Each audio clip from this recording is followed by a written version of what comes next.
about to go live. Live from Peekskill. It's Wednesday night. Glory to Jesus Christ. Now and forever. I got a now and forever. I got an amen. Slava Naviki. Slava Naviki is the correct response in the Slavonic language, which is native to no one in this room. Glory to Jesus Christ, says the nice priest. Glory forever, says the congregation, or glory to him forever. You could add that as well. And in fact, in Rusin, that's the normal way to say hello. You find it even in the phrase books. It's how you say hello. It's a Christian culture. The same thing's true in Irish. The normal way to say hello, Marianne, in Irish is a Christian greeting. Is it? G is Mudaglich.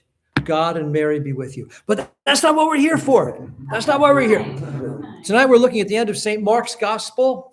So we're going to start at Mark chapter 7, verse 24. End of chapter 7. End of chapter 7. Okay, I'm sorry. I'm a little bit spacey. It's been a long, hard day.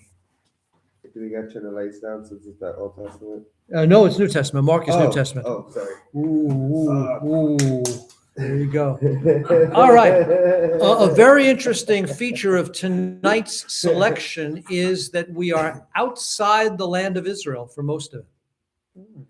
And the Pharisees, if you pay careful attention to the way St. Mark describes things, the Pharisees appear at some very interesting moments. So let's start at verse 24.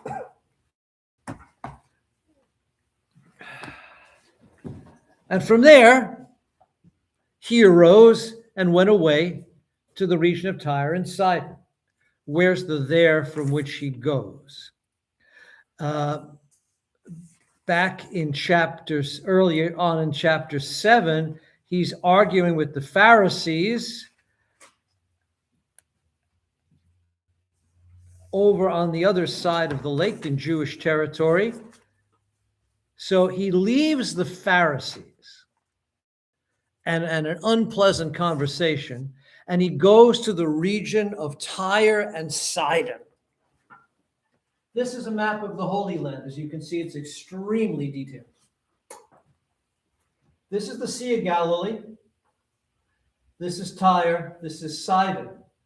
This is the Litani River. This is the border between the current border of the current state of Israel and the state of Lebanon. It's the border that Netanyahu's troops have crossed and have taken over territory on this side as well to create their buffer zone.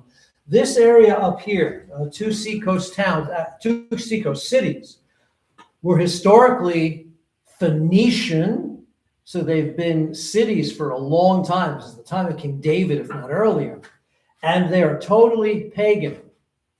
This is where Jesus goes.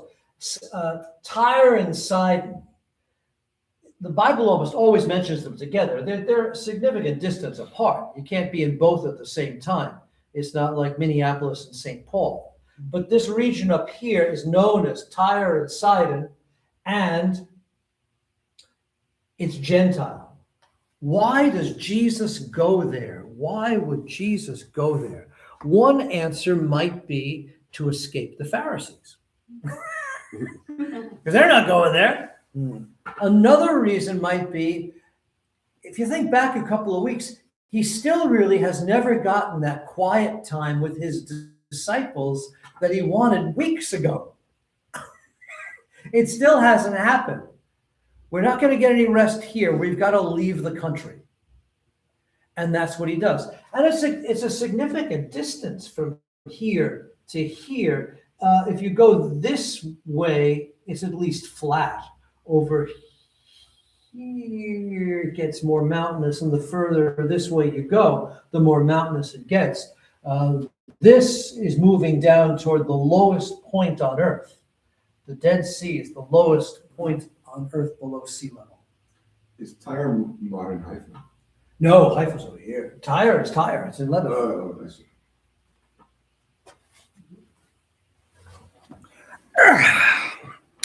So, but notice another detail. Verse 24 continued, and he entered a house and would not have anyone know of it, yet he could not be hid. Two things interest me here. Jesus goes to Tyre and Sidon, who knows which city he's in. He's in one of them. He enters a house and he doesn't want people to know that he's there, but everybody knows he's there. What's interesting about that sentence? Two things. That he entered the house and no one knew that he entered the house? And why Well, doesn't he want anyone to know he's there? Well, the house he entered is people he knows. He knows somebody in this Gentile region, first of all. And secondly, in this Gentile region, he can't hide. People hear about him being there. We're only in Mark chapter 7. And already the word about Jesus has spread beyond the borders of Israel. All of our pews do that. Oh, the angels are sitting. During Matins, there is this, it's like being at a shooting range. Every pew pop, I'm sorry, we're talking about church, about parish things now. Every pew pops during Matins. Wow. So that's interesting. Immediately, there's Mark again, immediately, a woman whose little daughter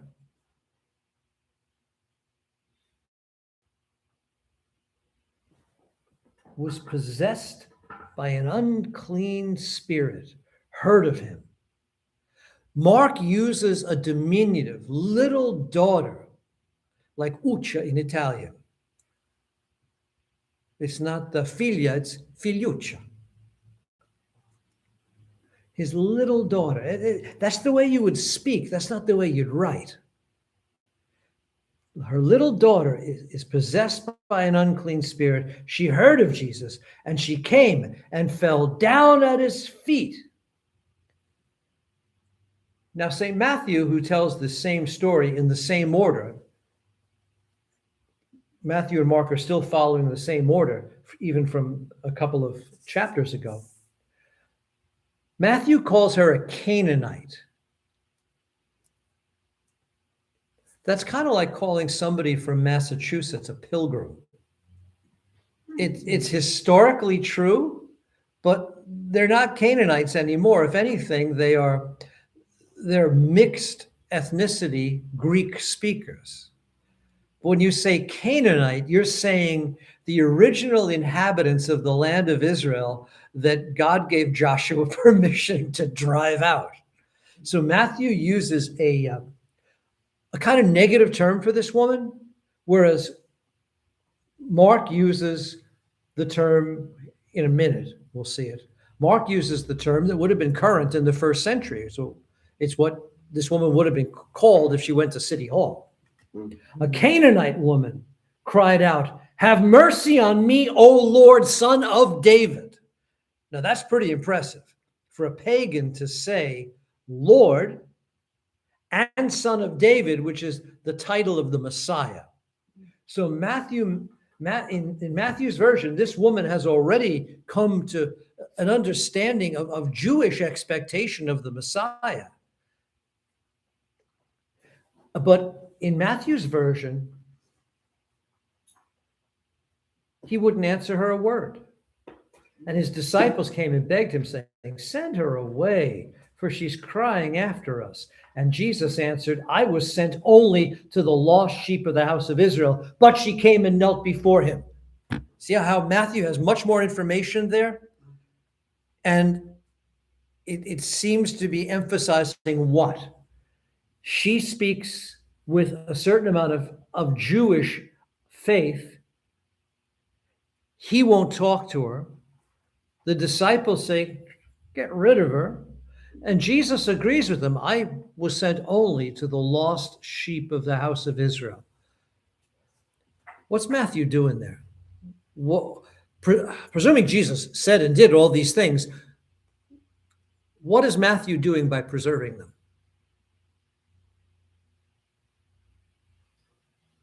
Sure, Christ came to the Gentiles. Right now, it seems like he isn't. I've come only looking for the lost sheep of the house of Israel. I won't talk to you. He's not talking to her. Even though she's saying some pretty nice Jewish things, he's not talking to her. Mark doesn't have that. Let me remind you of something.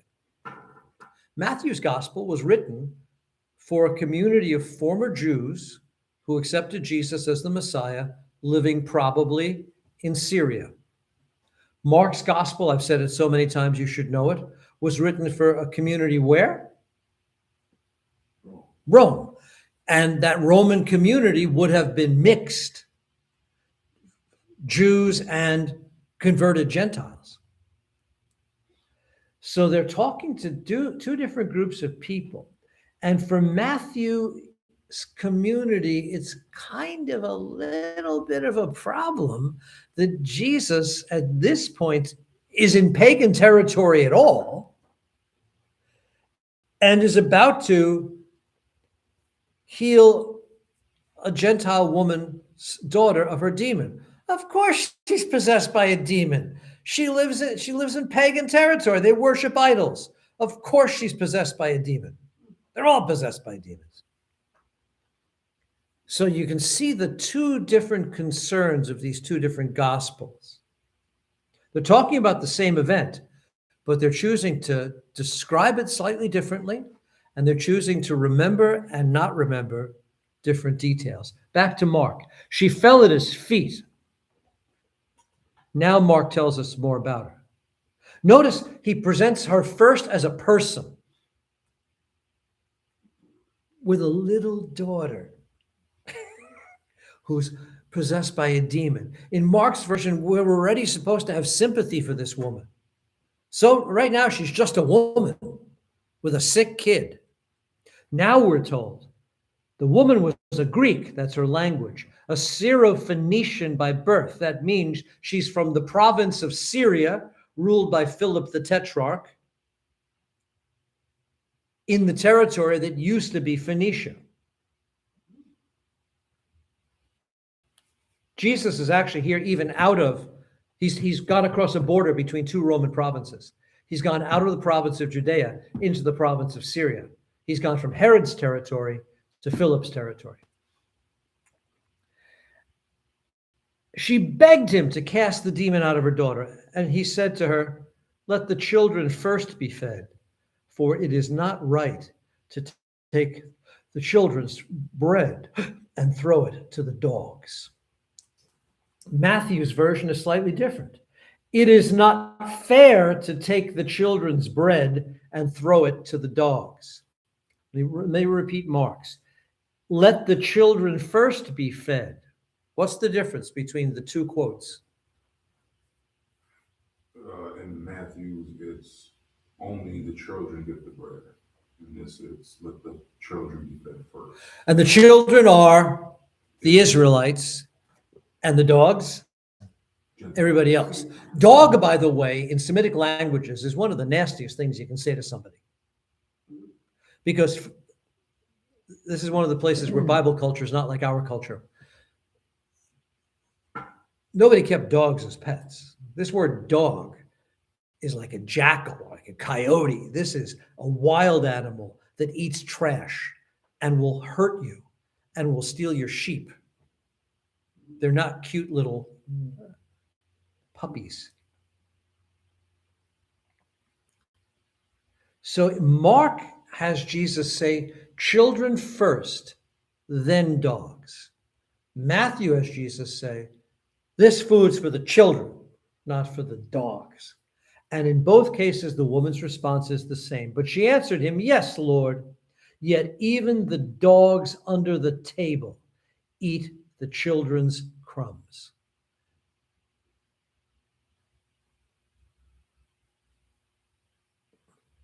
What do you think that means?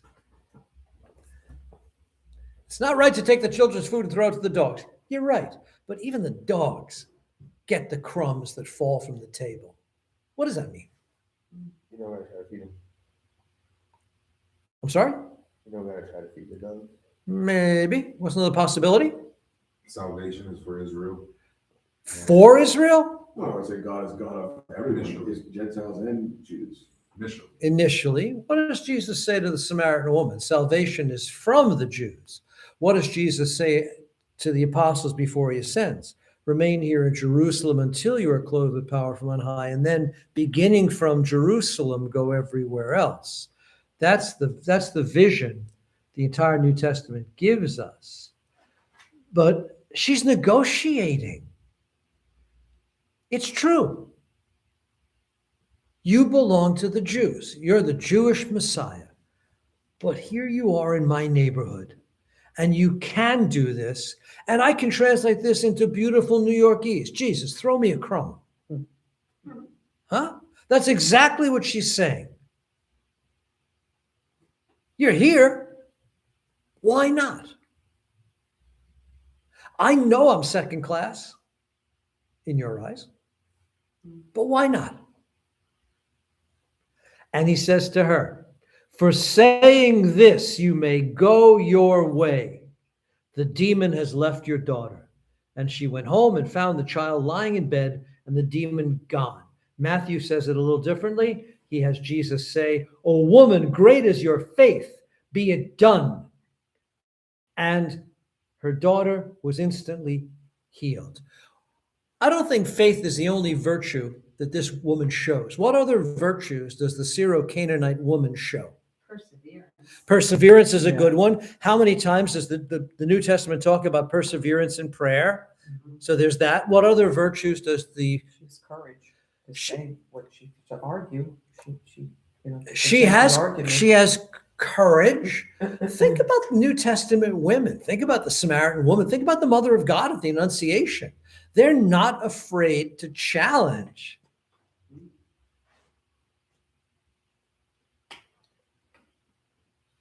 What other virtue? We're missing a big one. Well, humility. Exactly. Humility. She's willing to accept the fact that in some sense she's second class in this plan of salvation. But you're here, so throw me a crumb. In Purgatorio of Dante, when he's in the first level of purgatory, it's prideful. And there's three giant mosaics that are carved into the mountain. It's the Annunciation. They're supposed to be the greatest pictures of human. So it's the Annunciation, Blessed Virgin Mary. It's David dancing in front of the ark, and the third was the Roman Emperor Trajan showing mercy on a widow. But it's interesting. I just think about the Virgin Mary humility here. It's a very powerful image. Okay. So we take those lessons from the Syrophoenician woman, and we move on. Okay, I'm sorry. Go ahead. Is there anything to be made about when Christ heals a non-Jew? Oftentimes it's remote, right? Like the centurion servant. And in this case, he's not actually touching or with the person that's being healed. Interesting. We'd need to lay all the cases side by side. He doesn't enter her house. He doesn't enter the centurion's house, although he offers to. I will come and cure him. The centurion says, no, I don't. I don't know. We'd need to lay out all of the examples. There aren't many. I would, in general, my thought is the opposite.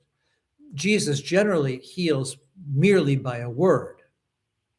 We're going to see that general rule broken here twice tonight. But in general, the incarnate Word of God simply heals the way he created, with a word. Mark chapter 7, verses 31 to 37. So he returned from the region of Tyre. Okay, now we know. He went through Sidon, so he goes north. And then goes to the Sea of Galilee, so he's going like this. Unless did I put these things on backwards? Because this has him going the wrong way. What's his name? No, I'm correct. He goes like this, then he goes to the Sea of Galilee, and he goes to the Decapolis. The Decapolis, as you know from your Greek, means the 10 cities. They're cities, not villages. And they were purpose-built as Gentile cities by Gentile rulers. The northernmost one is the oldest continually inhabited city in the world, Damascus. The southernmost one was called then Philadelphia. We know it as Amman, the capital of Jordan. But there's 10 cities along here that include places like Bethsaida and both Gerasa and Gadara, remember them from the demoniacs? Kind of along the Sea of Galilee, but then all the way down here. It includes Petra, that famous kind of red stone carved city that's now in Jordan, because this is historically the division between the land of Israel and other territories, land beyond the Jordan. So he goes like this. He's going this way. It's going this way. It's kind of odd. So, but at least it sounds like the Syrophoenician woman was in Tyre. Then he goes north. Then he goes south. Then he comes back down to the Sea of Galilee. And Mark's a native. Mark should know this at least as well as I would know, say, Connecticut geography, even if he's never been there.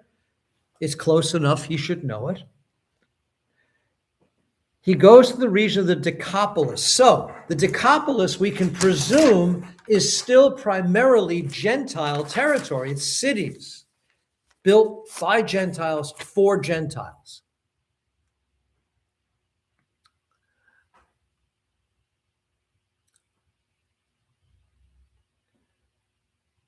And St. Matthew reduces this to a summary. He goes from there along the Sea of Galilee. He goes up in the mountain, sits down. Great crowds come, bringing with them the lame, the sick, the maimed, the blind, the dumb, and many others. And they put him at his feet, and he healed them.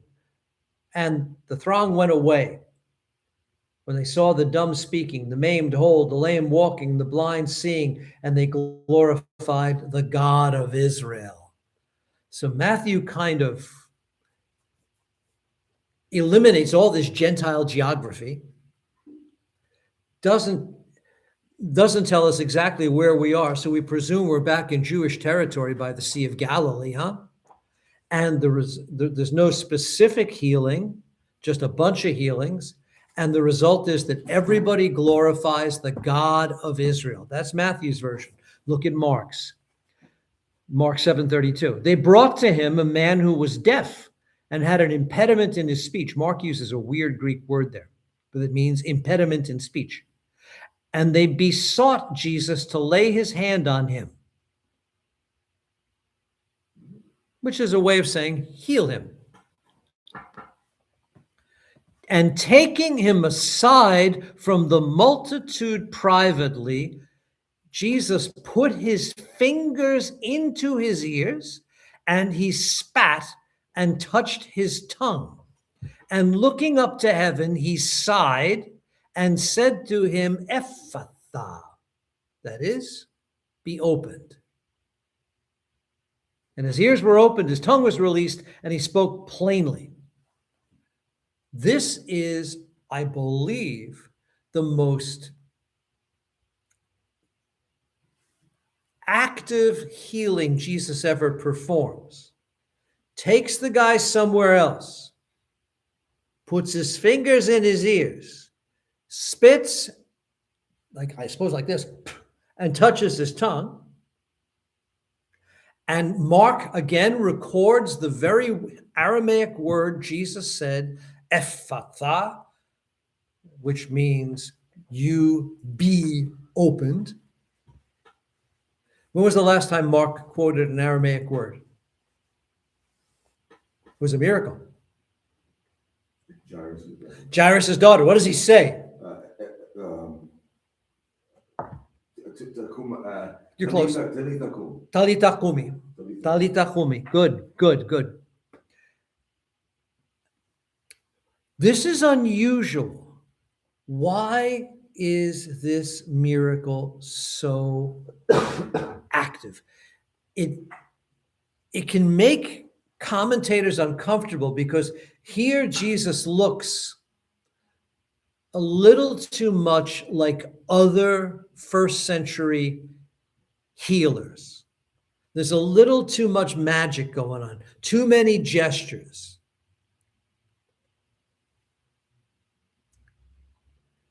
And what about this sigh? This is the first of two sighs that we will hear our Lord make tonight. Why does he sigh? Well, I mean, the spirit is breath, right? So it's a, Yeah, but it doesn't say he breathed. It's not the same word that's used when Jesus breathes the Spirit from the cross or breathes on the apostles pneuma. in John chapter 20. It's sigh. When Jesus said, how long do I have to suffer you? Yeah, that's impatience. But here, everybody's being nice. They bring a man to him. Can you heal him? Jesus doesn't object. Takes the guy aside. Why does he sigh when he looks up to heaven? Again, it seems like something a magician would do. And one of the answers the fathers give is, well, he's got to provoke faith in this pagan guy. How's he going to do it? He's going to do it by acting the way this guy thinks he should act. Think back to the Old Testament. Does anybody recognize this when I say the name Naaman the Syrian? Naaman the Syrian. He was a general in the Syrian army in the time of the prophet Elisha, Elijah's successor. And he contracted leprosy, and he came to Elisha looking for a cure. And Elisha said, go and wash 7 times in the Jordan. And Naaman gets all upset. Oh, Jordan, dumb Jewish river. The rivers of Syria are much better. I thought he might say something or touch me. The pagan general expected more magic. And that may be, this is Jesus bringing this man slowly to faith, involving him in the miracle.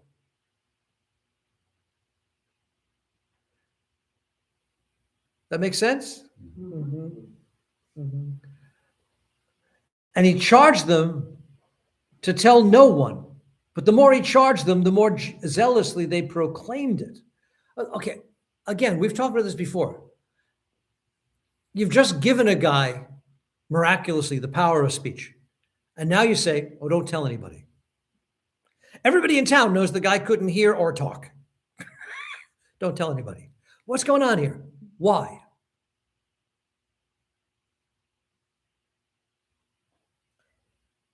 Does he feel that if he tells them and they're pagan, they're not going to believe it? Well, they got to believe it. But you're onto They might believe that he didn't do that. Something else happened.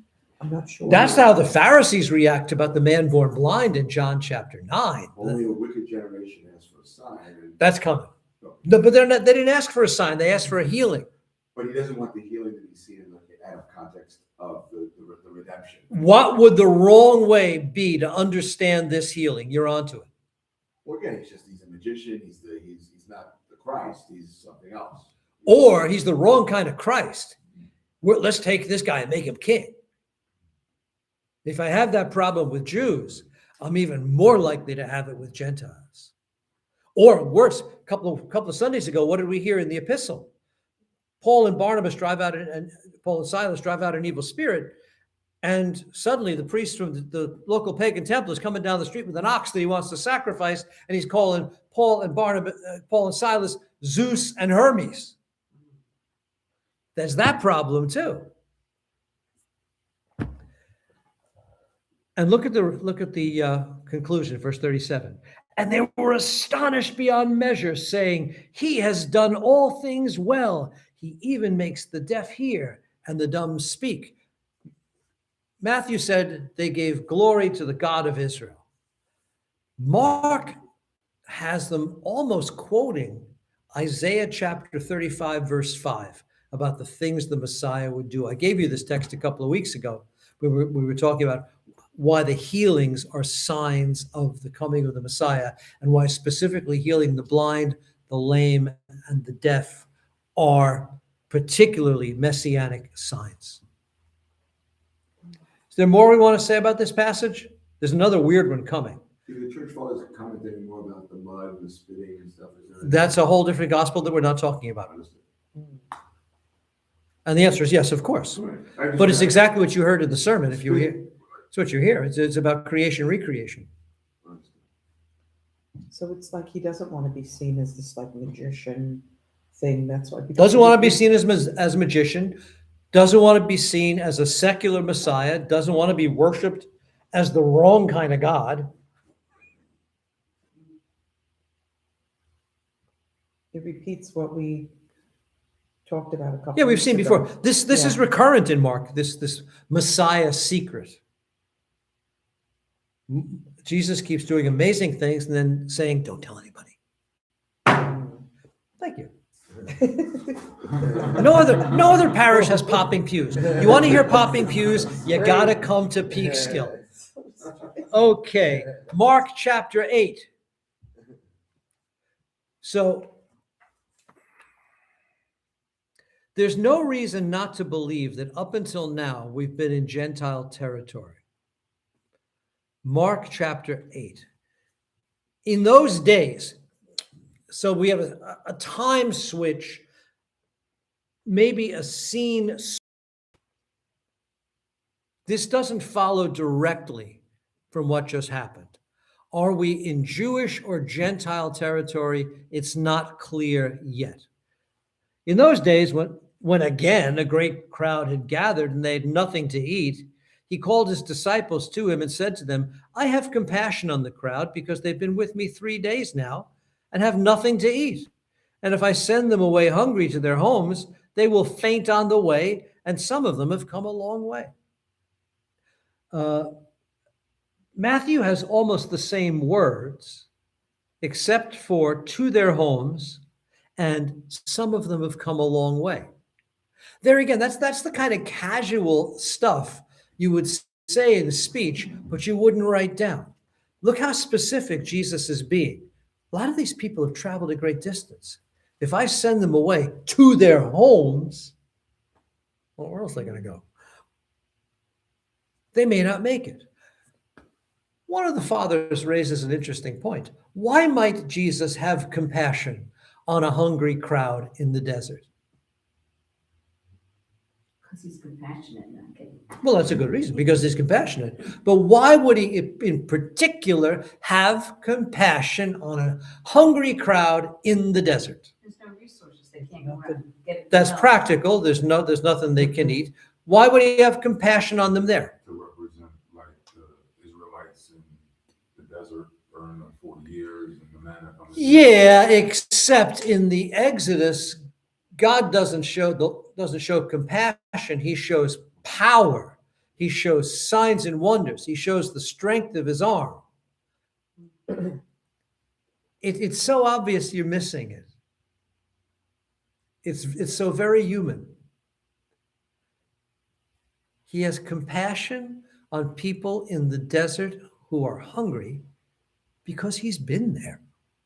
He fasted for 40 days in the desert and then he was hungry.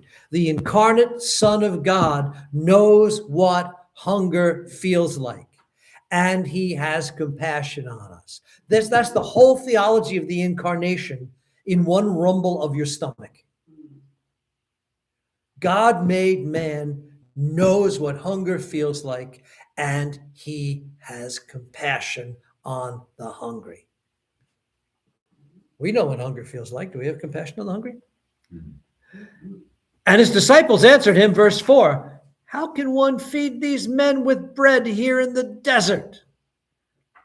And he asked them, "How many loaves do you have?" They said, 7. This totally turns around the miracle of feeding the 5,000. with 5 loaves of bread. Here, Jesus totally takes the initiative. The apostles raise the objection, and Jesus makes the miracle happen. How many loaves have you? 7. And he, Jesus, personally commanded the crowd to sit down on the ground. In the first miracle of the 5,000, he has the apostles do that. And he took the 7 loaves, and having given thanks, he broke them and gave them. Eucharistisas eklase didosi. There's the same words we hear every time Jesus touches bread. The miracle of the 5,000, the miracle of the 4,000, the Last Supper, the breakfast at the seashore, the meal in Emmaus. That's what Jesus does when he touches bread. He says the Jewish blessing. He breaks the bread. He gives the bread. And that it's that gesture of breaking, eklasen, that gave the earliest church its name for Sunday Mass, the breaking of the bread. Glasis tuartu in Acts of the Apostles chapter 2. It's the first word, Eucharistisas, he gave thanks, that has given the church for many more centuries our preferred word for what happens at the liturgy, Eucharist. But they're both there present every time Jesus touches bread.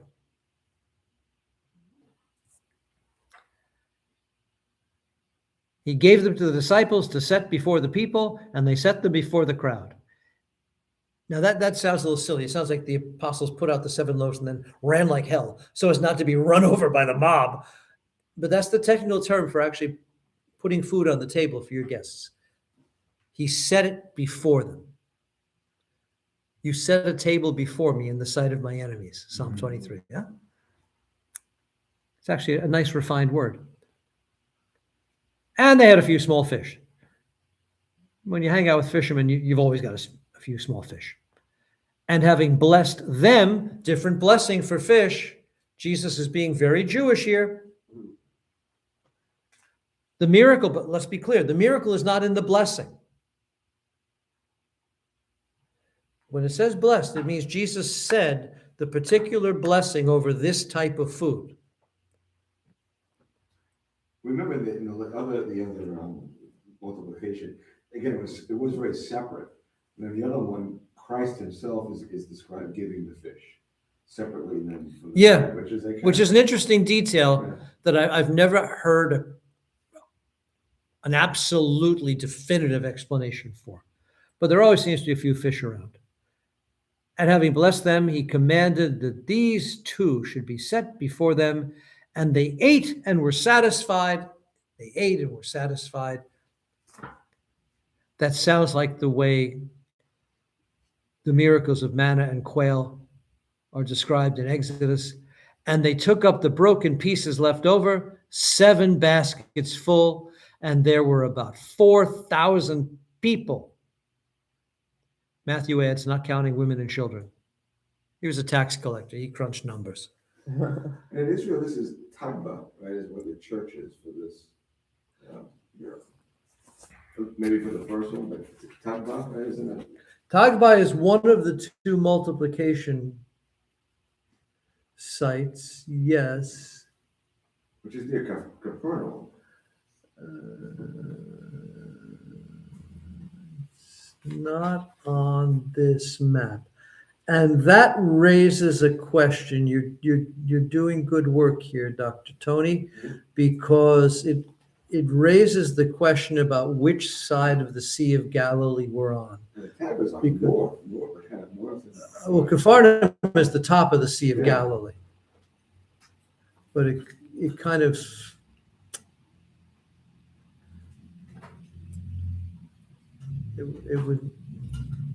it would determine which side of the Sea of Galilee we're on and whether we're dealing with Jews or Gentiles.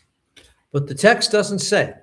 Tagba wouldn't have been identified as a site until the 4th century by Constantine and Helen, from earlier memory, of course, but and would they remember whether it was 5,000 or 4,000? I don't know.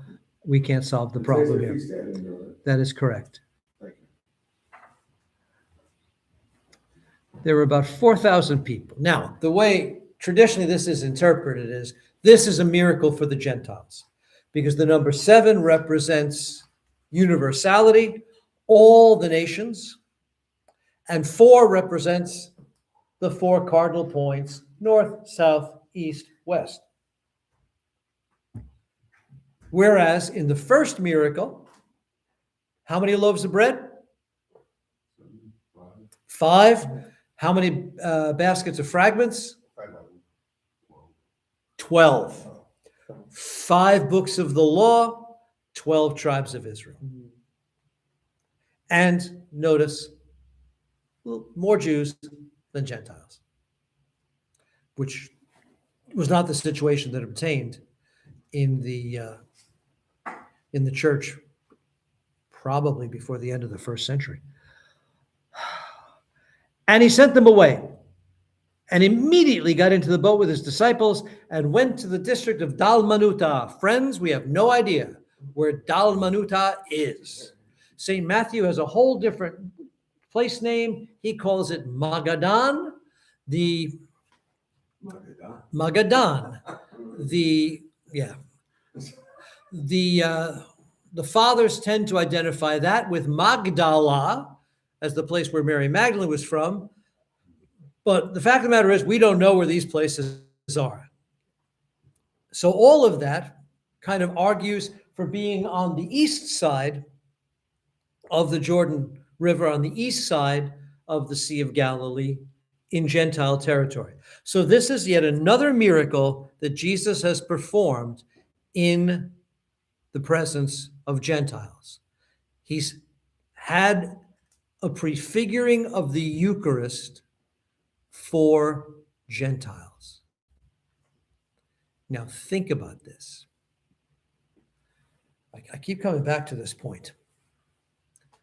One of the hardest things the first generation of the church had to do was to sit at the same table, at the same Eucharist, Jews who believed that Jesus was the Messiah, the Son of God, and uncircumcised, non-kosher keeping Gentiles who also believed that Jesus was the Son of God and their Savior as well. The apostles had to get these people sitting at the same table, and it wasn't easy. I don't think it is entirely insignificant that the Gospels of Matthew and Mark show us Jesus prefiguring the Eucharist with Jews and Jesus prefiguring the Eucharist with Gentiles on 2 separate occasions. He could never have gotten them sitting at the same table in his lifetime. But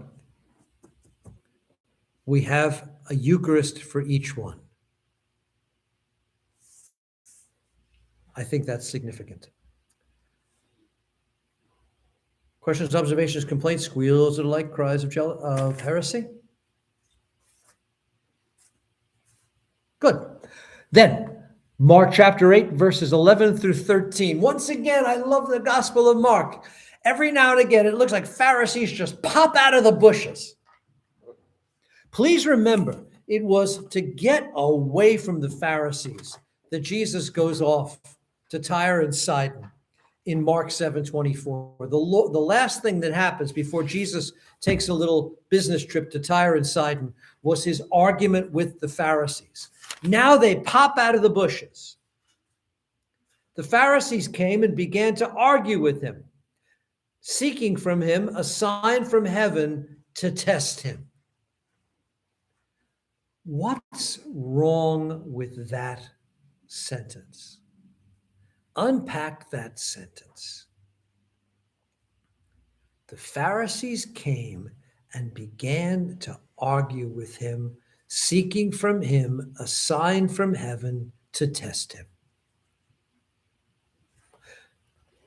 what heaven are they talking about? The sign from heaven? I mean, They're talking about God. yeah. Show us a sign from heaven. What does that mean? Let's start there. Hey, Jesus, show us a sign from heaven. What does that mean? It's like they want to see the magic trick again. But they said from heaven. That shows a miracle. Yeah, show us a miracle, but why a sign from heaven? If he can't do it, that proves their point. What's their point? That he's not the Messiah. He's not from God. He's not from heaven. In the Jewish language of the New Testament, we don't say God's name if we can avoid it. The kingdom of heaven, the kingdom of God, they mean exactly the same thing.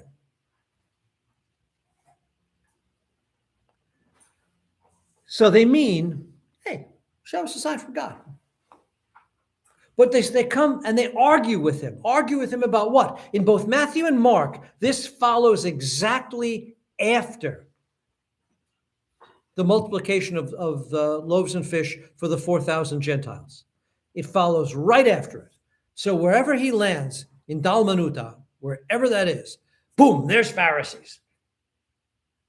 And they argue with him over what? Possibly they heard about the miracle. Yeah. And then what would their argument be? Well, it's not from heaven.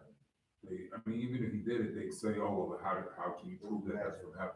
Or there's a bigger question. Then how can you prove it's from heaven? That is not that. Prove you are who you say you are. Yeah, but if you are who you say you are, why were you just up there with all those dirty, idolatrous, immoral Gentiles? Why are you doing signs up there? What kind of Messiah is that? For the record, the most hostile Jewish texts about Jesus do not deny that he worked miracles. Even his contemporary enemies admit he works miracles, but they say, oh, he's doing it by the power of the devil. That's even in the Gospels. So, but he's just done a sign. Why are you asking for a sign? Do one for us. Do one for us. And how is that a test? This is more complicated than it appears. What kind of test is this? Hey, Jesus, do a sign for us.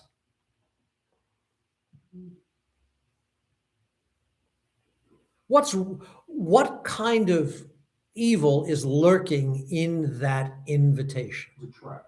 What kind of trap? I don't know. Yeah, you're not a very good Pharisee. You need to work on that. Well, blasphemy is the ultimate one. Want to see the devil? If he does it, they could say, yeah, it's coming from the devil. It's not coming from God. I mean, he's still dirty, having just been up in Gentile territory. Well, if he does it, they could say, do another one. They could keep. And that would imply what? That he's God. They don't believe. Well, more than that. They say, hey, Jesus, do a trick, and he does one. They say, hey, Jesus, do another trick, and he does one.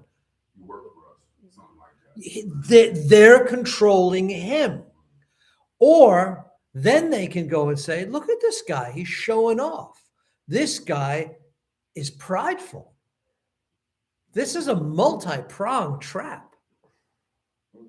Any way you look at it, Jesus can't give them a sign. But it's clearly a kind of jealousy. Oh, you did one up there, do one for us. And look at Jesus's response. This gets complicated because Matthew has Jesus talk about the sign of Jonah twice. Mark has it once. Luke has it in another place. And the language is all slightly different.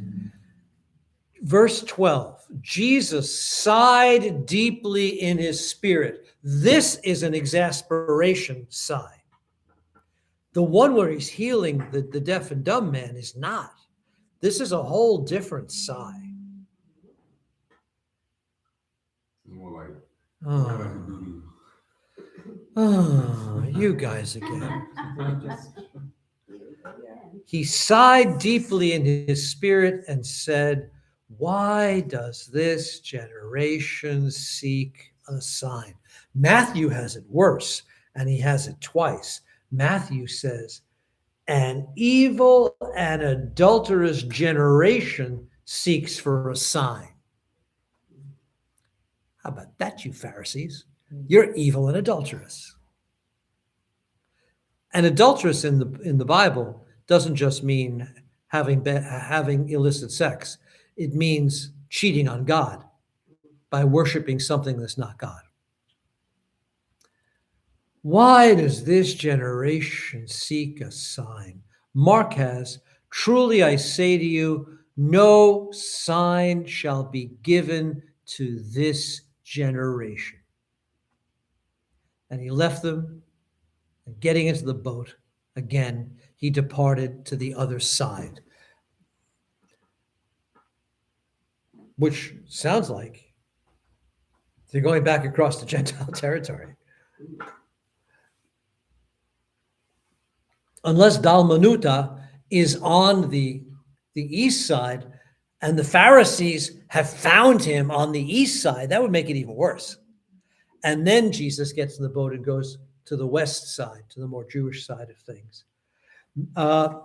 Matthew twice has Jesus say, "No sign shall be given to it except the sign of Jonah." Matthew has that twice. What do we know about the story of Jonah? Tell me the story of Jonah in 10 words or less. 3 days in, 3 days out. Let's have a little more than that. The prophet He's a prophet. Sent it to Nineveh, Nineveh, which is where? Iraq. It's the capital of Babylon. So he's sent right into the heart of the evil empire before the Babylonians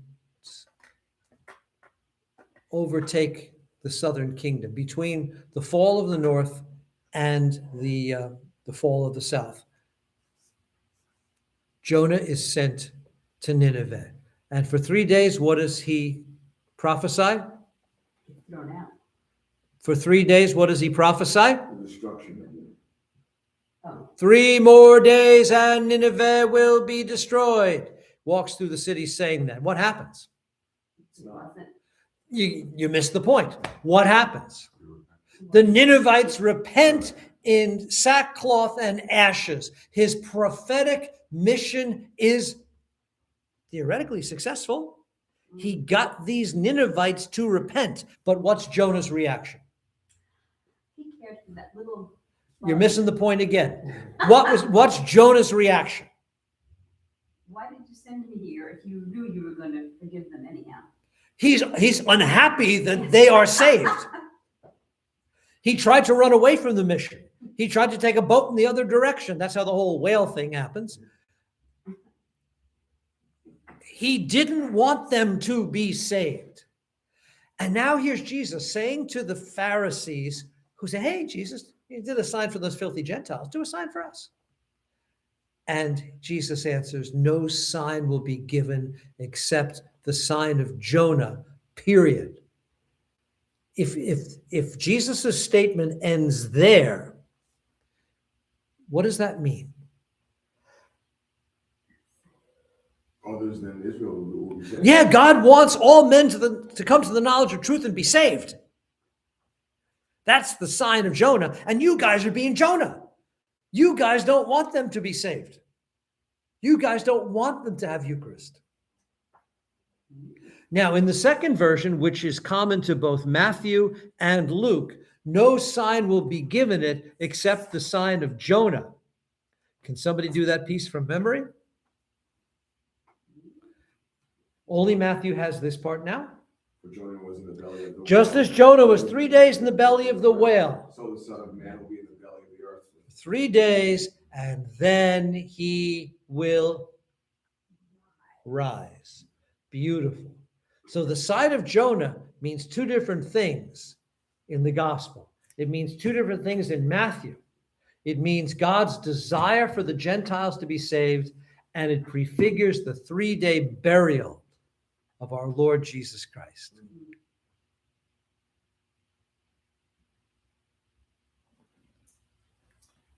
That's Yeah, go deep. ahead. I don't know. Okay, Marianne, you were about to say Oh, something? I just said that's deep. Yeah, yeah. Yeah. Go ahead, Doc. Skip on ahead then to Mark. We'll finish up here. Mark 8, verses 14 through 21. So that they're running away from the Pharisees again. They're going back across the lake. Now, they had forgotten to bring bread. They had only one loaf with them in the boat. Sure, because they gave 7 away to all those Gentiles. Now the apostles are in need themselves, and they're in the boat with Jesus. But Jesus cautions them, saying, beware of the leaven of the Pharisees and the leaven of Herod. Stop right there. In the language of Judaism, leaven, you know the word for leaven in Hebrew? You're starting. I can hear you starting. Chametz. Good. Chametz. Not a nice word. Chametz. In the Jewish understanding of things, the leavening process is a type of corruption. And so unleavened bread is what is offered in sacrifice. Unleavened bread is also what is commanded for the Passover. And those, you can find those laws about unleavened bread in Leviticus 2 for sacrifices in general, Exodus 12 and 13 for Passover in particular. Didn't have time to bake the bread. That's a whole different tradition. That at the Passover, they didn't have time for their cakes to rise. So they made flatbread instead. But in Jewish piety, when people today eat unleavened bread, they are fasting from corruption. The Passover is 2 different feasts. It's the feast of the Passover lamb and the fast of the unleavened bread. And the unleavened bread, which is called in the service the bread of affliction, the bread of fasting, is a fasting from corruption. The Passover lamb is a celebration of the blood that saves the firstborn of Israel, that marks the firstborn of Israel as different from the firstborn of Egypt. Those 2 feasts, even in the time of the New Testament, are called by 2 different names. And sometimes the Gospels speak of one, sometimes of the other. The Feast of Passover, the Feast of Unleavened Bread. I don't know. Okay, good. It's a good point. You're getting there. Yeah, okay. You're getting there. I'm proud of you. Yeah.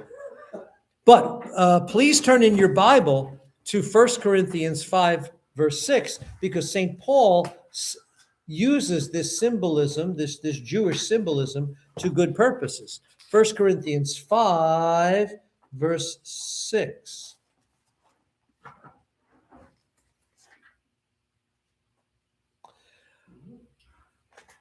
Let's look at it. He says to the Corinthians, who are bad Christians, your boasting is not good. Do you not know that a little leaven leavens the whole dough? And if Paul were saying this in Hebrew, leavening would sound ugly and imply corruption. The issue here is a man who has committed incest in the church. He's the leaven that could corrupt the whole loaf of dough, which is the community. Cleanse out the old leaven. Now here Paul is talking about the actual ritual of Bedikas Chometz, where Jews cleaned their houses of leaven. They just get all that stuff out of the house and burn it. Cleanse out the old leaven that you may be a new dough as you really are, unleavened. You're pure, Paul says. For Christ, our Pascha has been sacrificed. Your translation says our Paschal lamb. The Greek original says Christ, our Pascha, which means both the feast of Passover and the Passover lamb. You may have noticed I was being kind of insistent on using only the term Pascha for the 40 days of Pascha. I was correcting all of our liturgical texts to say Pascha when they said other things like Paschal and Passover. Pascha, it's the only word to use because it means the bread, it means Jesus, it means Passover, it means the mystery of blood that saves from death, it means all those things. It's a beautiful word. If we can learn how to say Frappuccino, we can learn how to say Pascha. You know? Oh, I'm on a roll. I'm on a roll. For Christ, our Pascha has been sacrificed. Ironically, we celebrate that by making the most leavened bread we can think of. Therefore, let us celebrate the festival not with the old leaven, the leaven of malice and evil, but with the unleavened bread of sincerity and truth. So that's the symbolism of leaven for the first century. There's a similar statement in Galatians chapter 5, verse 9, Galatians 5:9. And it just says, a little leaven leavens the whole dough. That's all we need to see there. Now you've seen it. So beware of the leaven of the Pharisees and the leaven of Herod. What does he mean? Didn't Herod get the? Oh yeah, Herod died by rotting from the Oh, inside. the inside, yeah. But that was a different Herod. Oh, That was the Acts of the Apostles Herod, okay. not the Herod That they're talking about. that, yeah. There's about 20 years between Well, this them, is Herod Antipas. The one Yes. we're talking about now. as opposed to Herod Epiphanes. Right, which is the four of them. Yes, The yes, yeah. Leslie, yes. Yeah, the four Herod. What is the leaven of the Pharisees and the leaven of Herod? St. Luke actually tells us. Beware of the leaven of the Pharisees. If you're going to accuse the Pharisees of one sin in the New Testament, what would it be? Hypocrisy. That's exactly what Luke says. Beware of what Jesus says in Luke. Beware of the leaven of the Pharisees, which is hypocrisy. What's the leaven of Herod? Only Mark has that. Matthew has, beware of the leaven of the Pharisees and Sadducees, the other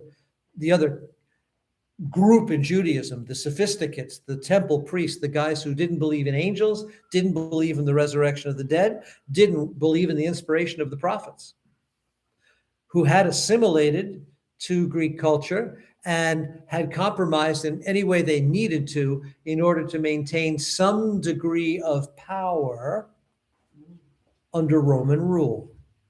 What is the leaven of Herod? He's talking about Sadducees then? No. I just wanted to point out that Mark makes that statement, Matthew makes that statement totally Jewish. Betrayal, treason. Name a sin Herod didn't commit. I mean, if we put the Herods together, Daddy killed his own two sons to preserve his throne. This one married his brother's wife and kind of prostituted his stepdaughter.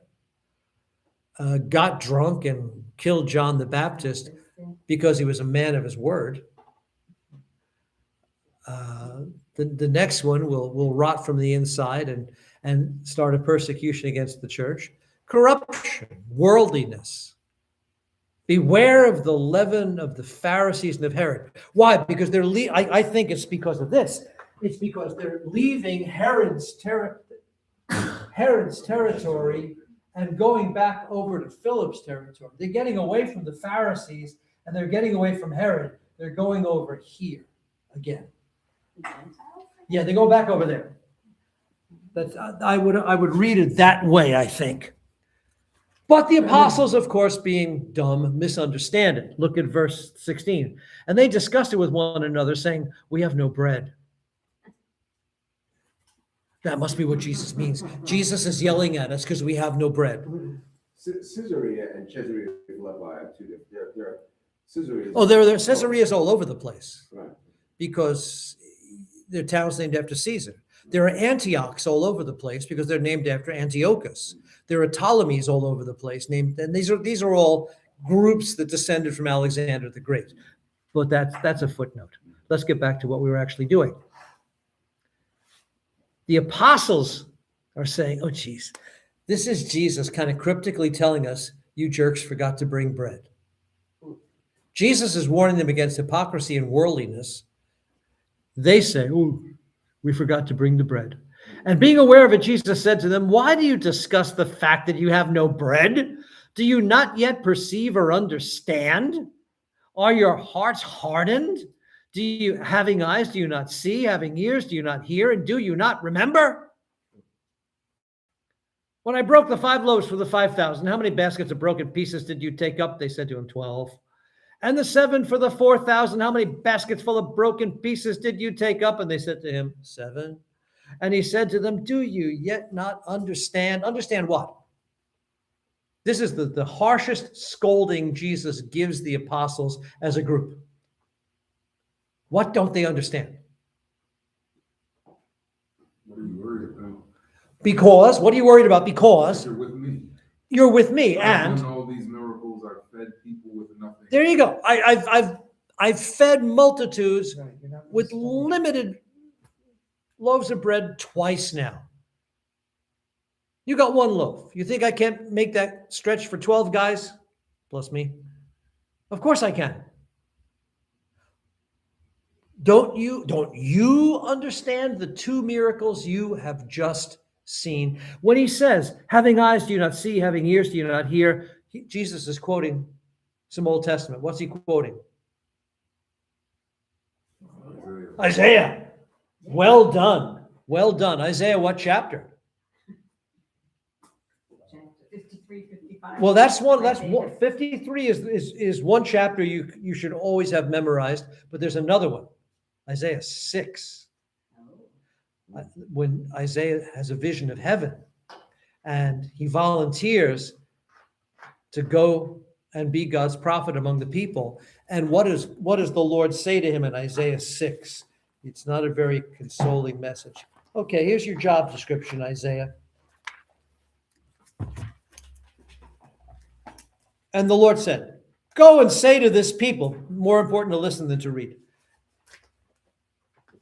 He said, go and say to this people, hear and hear, but do not understand. See and see, but do not perceive. Make the heart of this people fat and their ears heavy, and shut their eyes, lest seeing with their eyes and hearing with their ears and understanding with their hearts, they might turn and be healed. Let's put it all together. What's the last miracle Jesus did? Fed 4,000. The bread and fish. Oh, no, yeah, fed 4,000. That was the last one. 4,000. Third Yep, and before that, last, the exercise the demon. Took the demon out of the no, he took the demon out of the man, the man. Oh, Well, no, he made the man speak. Oh, He yes, didn't yes, yes. deaf, Took away his. and couldn't speak, yes, yeah. Took away his impediment. So it all comes together. You're worried about bread, but I've shown you what I can do with bread. I've just made a guy able to hear, but apparently I can't make you guys able to hear. It's in Matthew too, but it's less harsh in Matthew.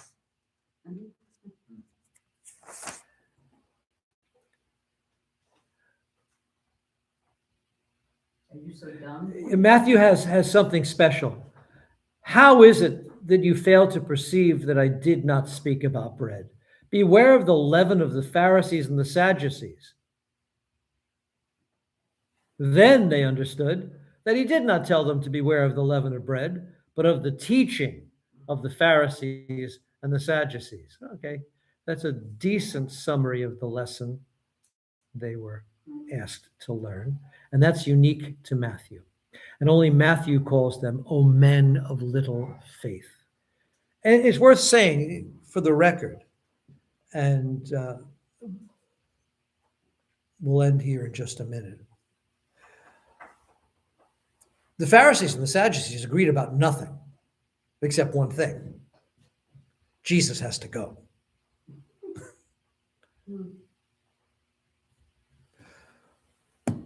Mark chapter 8, verses 22 to 26. This is real easy. And they came to Bethsaida, which is here. One of the apostles is from Bethsaida. Who is it? Thomas. Nope. Bartholomew. Nope. 10 to go. Andrew, who was from Bethsaida. And he's the one the Greeks come up to. He's the one the Greeks come up to and say, we would like to see Jesus. Bethsaida is one of the 10 towns. It's a Greek-speaking town. Andrew and his brother Peter, who would also be from Bethsaida, if he's Andrew's brother, would have been raised in a Greek-speaking environment. Bartholomew was Greek, right? Is it Nathaniel Bar? Who knows? Who knows? They all had Greek names when they needed them. Yeah, it's a fact. Didn't they have Jewish mothers? Somewhere? Yes, but yeah, you had a different name for business. Oh, Enough with names. Let's move on. They came to Bethsaida, and some people brought to him a blind man and begged Jesus to touch him. And he took the blind man by the hand and led him out of the village again. And when he had spit on his eyes again and laid his hands upon him, he asked him, do you see anything? And he looked up and said, I see men, but they look like walking trees. Then again he laid his hands upon his eyes, and he looked intently and was restored. The New Testament could drive you crazy with all these pronouns. Then Jesus laid his hands on the man's eyes, and the man looked intently and was restored. And he saw everything clearly. Then Jesus sent the man away to his home, saying, do not even enter the village. What's odd about this? This is the last thing we'll do tonight. What's odd about this? he didn't say don't tell anybody. He just said don't even enter the village. Yeah, if you go back, it's going to start a whole thing. So we have the Messiah secret again, but there are more striking details here than that. He asks him, do you see anything? And he asks him, do you see anything? And Not well. yeah, not well. Can't It's see like anything. Jesus didn't do so good the first time. I see men, but they look like trees walking. Sounds like my exterminator has to keep coming back. So he had to build his faith like the other. Oh, you're talking like a father of the church. Jesus does this miracle in stages. He spits, touches his eyes, asks him, do you see anything? Yeah, a little bit, but not clearly. And he lays his hands on him again. And the man looked intently and was restored. Who actually needed a do-over?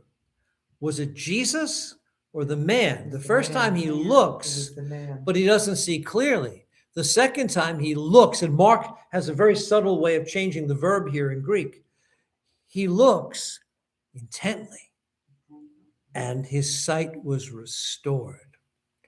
The fathers talk about either the man needs to be healed gradually to induce his faith at every step along the way, and they point out as a general lesson for us all that spiritual enlightenment is a process. It doesn't happen all at once. Does that work out your own salvation? Uh, Not heaven and hell. Is salvation work out your own? It takes work. Let's grab the verb to work. Work out our salvation in fear and trembling, Paul says. It takes work. It's a process. It's a race to be run. Paul has lots of metaphors for it. Is anybody struck as I am to see men who look like trees? he was born blind. How does he know what a tree looks like? Well, we don't know that he was born blind. It doesn't say that he was born blind. It says he was blind. Understood. So perhaps he had and then lost his sight, True. which is not an uncommon phenomenon in the Middle East. Well, They look like trees. So you would know what a tree looked like. Understood. Go. always, good tree bears good fruit, bad tree bears bad fruit, right? There is that. The tree gets struck down at the root, gets cut down, like people, and then like Jesus likened people to wheat, right? And seeds and things like that. So when I don't know, I think it's like a metaphor, kind of like he wanted to show what we are to God in a way that we are trees. Possibly. Yeah. The next thing that's going to happen next week is Peter's confession of who Jesus is, which will also be Jesus's revelation of what? Who he is, like the transfiguration. Well, that's a whole different event. But Jesus will tell his apostles for the first time. But that Peter. So. He will reveal to his apostles for the first time the mystery of the cross, and Peter will object. When I see men looking like trees, I can't help but think that the blind man kind of gets a glimpse of the mystery of our salvation in the cross. You are Christ, the Son of the living God. Yeah, but that happens. But then Jesus begins to tell the apostles how the Messiah has to die and rise, and Peter says, "Oh no." So it's the first revelation of the. I don't know, when I see the word tree, there is that whole bear fruit metaphor, but there's also, and it's much more common in Byzantine hymnography, the tree of the cross, like the tree of Eden, the one undoing the other. And Peter says in the letter, like he hung on a tree. Oh, Well, I mean, that's a standard way of talking about it. And I think, oh no, what's with this spitting? This is the last thing we'll do. What's with this spitting? There are two possibilities here, I think, at least in the fathers. Because in creation, I'm not going to interrupt, but I mean, Adam is made of clay, but there's no mention of spitting. No, the clay comes from the rivers in the center of Eden. But we see spitting and clay where? In John chapter 9, the man born blind. This is not that. This is a whole different healing. What's with the spit? Two possibilities. Where does spit come from? Comes very well. It comes from your mouth. That's exactly where it comes from. What's one of Jesus's titles? The Word. The word of God. So healing comes from the mouth. That's a possibility. What characteristic does spit have? Phlegm. It's wet. It's got healing. You're going too far now. Okay. It's wet, Phlegm. Okay. like water, like baptism. Oh, right. Okay. Right. And there we have it. Is in the Jewish context, spit, I mean, is it bodily secretion, correct? Yes, So but it it's doesn't not render an unclean- it doesn't render impure. Understood. The Jewish people spit though for good luck. They do that. That's a general Mediterranean thing. They Is it? also spit to ward off evil. If you Oh, okay. I have Jewish friends that always spit when they. that's Mediterranean. Oh, it is. Okay. Yeah, in general. So there we have it. Go ahead. You've been so good. Well, you Yeah, thought so much about bread. I'm thinking a little bit about Eucharistic theology. I just wanted to ask a question. At the Last Supper, which is obviously the institution of the Mass or the Divine Liturgy, do you think it was the actual Passover supper, or do you agree with Ratzinger that it was some sort of like Thanksgiving before the true Passover, which is on Friday evening when Christ was crucified? I do not have a firm opinion on that subject. I thought Ratzinger had an interesting take on it. It's not Ratzinger's. It comes from a theologian named Geza. Mhm. It's much the rage in the Steubenville school. I'm not sure. I'm just gonna segue into, I mean, you're talking about giving up leaven and stuff. I mean, the Byzantines use leavened bread, obviously, for the Eucharist. There's a different theology behind that. Yes. Raised bread, risen. Risen. New covenant bread, not old covenant bread. And so we sacrifice the historical continuity of what was certainly unleavened bread at the Last Supper in order to gain the resurrection symbolism. So living bread, raised bread, and hot blood. That's why the hot water goes in the chalice. Living blood. And on that happy note, I'm going to turn off the broadcast here. Thank you for joining us. Because these kind people online are sitting patiently following this discussion down 20 different tangents at once. You really should come. Yes, It's we will. so much fun here at St. Peter and Paul's in Peekskill, New York.